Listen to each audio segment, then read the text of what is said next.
ओम श्री सिद्धभैरवाय नमः. बघा, आता गणेश चतुर्थी झाली, अनंत चतुर्थी झाली, पितृपंधरवाडा आणि आविधा नवमी.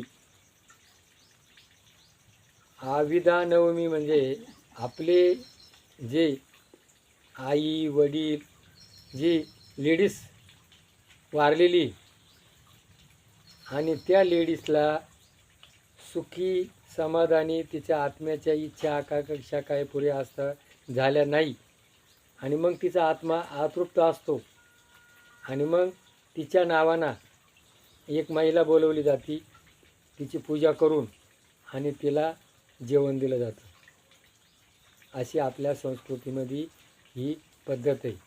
अविधा म्हणजे आयव, नवरा असताना तिला आयव पण म्हणतात, आणि आयवपणाच गेलेली बाई असती, तिचा नवरा जिवंत असतो आणि तिचे मन अतृप्त असतं, आणि तिचं मन समाधान करण्याकरता जो हा उत्सव येणार आहे तिला काय म्हणता, आविधा नवमी.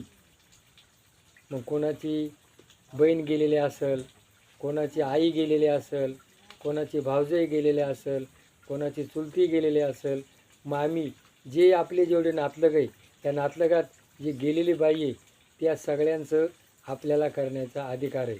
कारण आपल्यावर काय आहे, पितृऋण, पितृऋण. ऋण म्हणजे त्यांचं आपल्यावर कर्ज आहे, आणि ते कर्ज देण्याचं काम या आविधा नवमीमध्ये आपले पूर्वज आजपर्यंत करत आलेत. आणि मग ज्या वेळेला तिचा आत्मा शांत होतो तर त्या कुटुंबामध्ये कलह होत नाही, अन्नाला अन्न लागतं, व्यवसाय होतो, धंदा होतो, नोकरी होतो, घरात आरोग्य, सुख, समाधान. आणि तो जो आत्म्याला काय म्हटलं जातं, भूत. लोक म्हणतात भूत आलं म्हणजे काय, तो जो आत्मा आहे आत्म्याला भूत म्हटलं गेलेलं आहे. आणि मग त्याचा आत्मा ज्या वेळेला शांत होतो, त्याच्या काही खाण्याच्या इच्छा असतात, त्याचं मन असमाधानी असतं, आणि ते कोणत्या तरी रूपामध्ये वर पृथ्वी, आकाश स्वर्ग नाही आहे, खाली पाताळ नाही आहे, ही पृथ्वी आहे.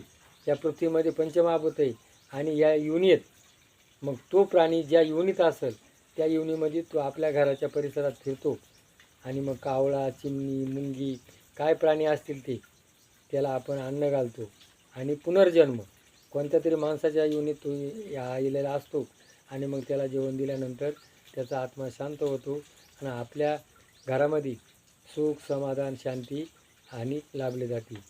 म्हणून प्रत्येक माणसाने ही आविधा नवमी आपले पितृपंधरवाड्याची जे नियम आहे त्या नियमाप्रमाणे, आणि मग जे आपण पितृदोष म्हणतो, आणि मग तो दोष लागल्यानंतर दुःख, संकट भोगावं लागतात, आणि मग गणगणा हिंडतात, आणि मग ते येऊ नये म्हणून प्रत्येक माणसाने ही जे नियम आहे, आणि ह्या नियमाला या रानभाज्या, निसर्ग आहे, आणि हा वेळ कोणचा आहे, भाद्रपद महिन्याचा आहे. याला काही जिकडं तिकडे रानभाज्या असतात, आळूची भाजी असती, भेंडीची भाजी असती, गवार असती, डांगर असतं, या सगळ्या भाज्या आहे.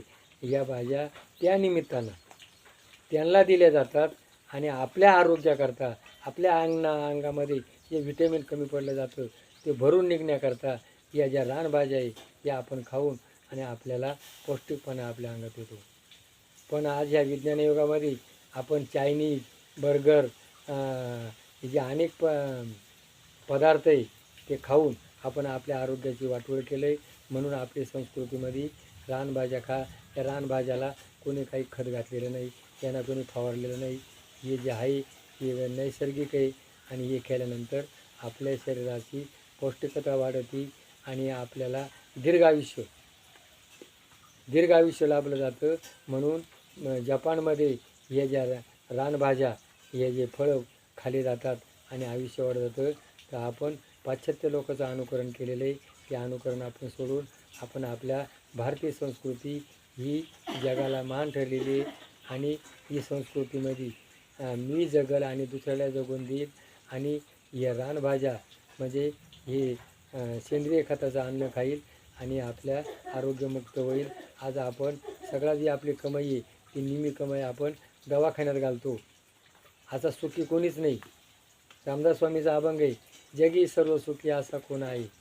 तर जगी सर्व सुख असा जो रानभाज्या खाईल आणि जो हे सेंद्रिय खताचं अन्न खाईल तोच जगात सुखी होईल. जगी सुखी तोच होईल. आणि व्यायाम करा, ब्रह्मचर्याचं पालन करा आणि आपल्या आरोग्याची काळजी करा.